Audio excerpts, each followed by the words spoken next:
Hey guys, it's Chris from Capcom Unity, and we're here at the Street Fighter 25th Anniversary Grand Finals, and we're about to announce Street Fighter Cross Mega Man to the world, and nobody knows a thing about it yet. It's right here underneath my shirt, and we're going to take you right now to talk to a couple of guys who brought this game to you free of charge. It'll be out on December 17th, and we're going to tell you a little bit about it, how it came together, and maybe show you some new boss footage, so stay tuned. The 25th Anniversary of Mega Man starts on December 17th, the day that this game will be available for free at CapcomUnity.com.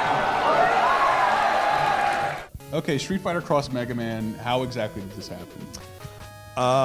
Well, for us it happened when Zhonghui came to EVO and came up to the Capcom booth with a laptop in his hands, kind of, a little nervous. We looked at the game and, on the spot, and I was like, wow, this is really cool. Yeah. And unbeknownst to him, we'd started having discussions internally. I started clicking a few things in my head of this kind of works out just about perfectly. Yeah. If everything can line up timing wise, it could be the end of the 25th anniversary of Street Fighter and the beginning of the 25th anniversary of Mega Man. So how long did this take you to create?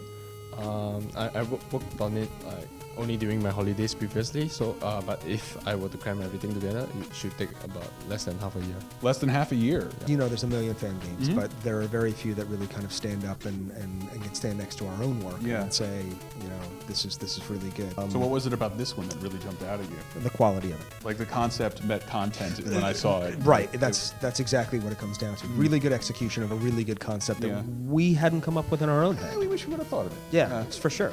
So I asked him for a build, and I'm a Mega Man fan, but I gotta admit, the technicalities of fall speed and slide distance are probably not things that I have sort of necessarily in my immediate grasp. So I brought it back to Brett and Greg and said, "What do you think? Give me a temperature reading."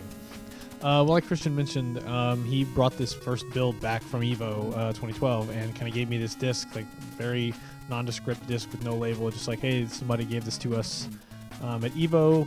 I want to make something of it, but I want to run it by you first and see what you think. And I barely got halfway through I played Blanca level and got about halfway through it, and I was already like, it's right, it's correct, it feels right, the physics are right.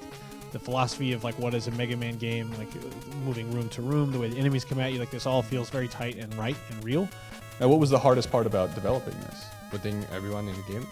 When you select the bosses, you need to consider the AI, the popularity, the weapons that you get, and the series that you want to put into the game. Because I want Shredder 2, 3, and 4, as well as the Alpha series to be inside. It's representative of the whole series, Yes, which is one of the things that's super cool about it, and I couldn't imagine being the one who had to make the decision to pick 8 and go with that. The one that barely made it in was Chun-Li.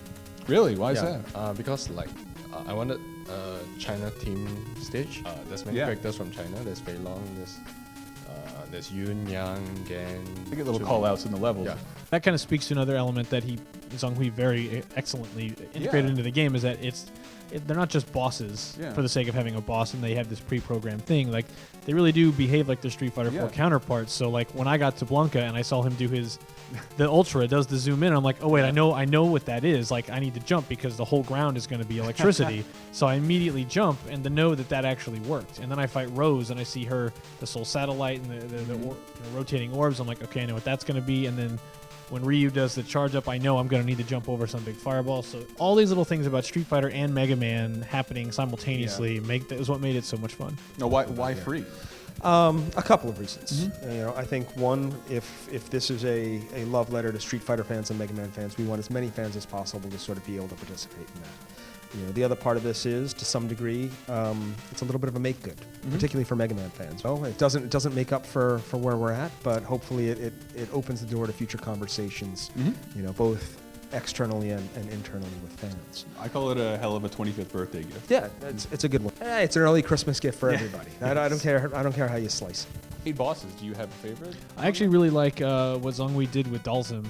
Dalsim, I don't know how to play that's not my character. Blanc is always my character if I'm playing Street Fighter, but from fighting him in Mega Man terms, just the way he animated his limb stretching and the way he'll teleport around the room and just the way the boss room is actually constructed, it's a very challenging fight, but feels like I'm fighting Dalsim.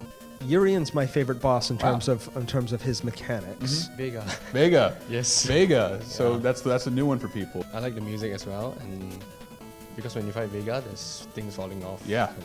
He's all over the place. Yeah, and he's one of the more difficult boss. Yeah, I have not beat him yet. Okay. The Vega stage is really cool, and the Vega boss battle is probably like the most elaborate. He's use pretty wicked. he'll use the cage. I mean, when it opens up, the rose petals fall down. Yeah. I mean, it's a lot of production put into it. Use it. Okay, I like the last boss as well. You like the last boss? Yeah, and the secret last boss. Yeah. The secret last boss. Let's call the boss secret last Awesome.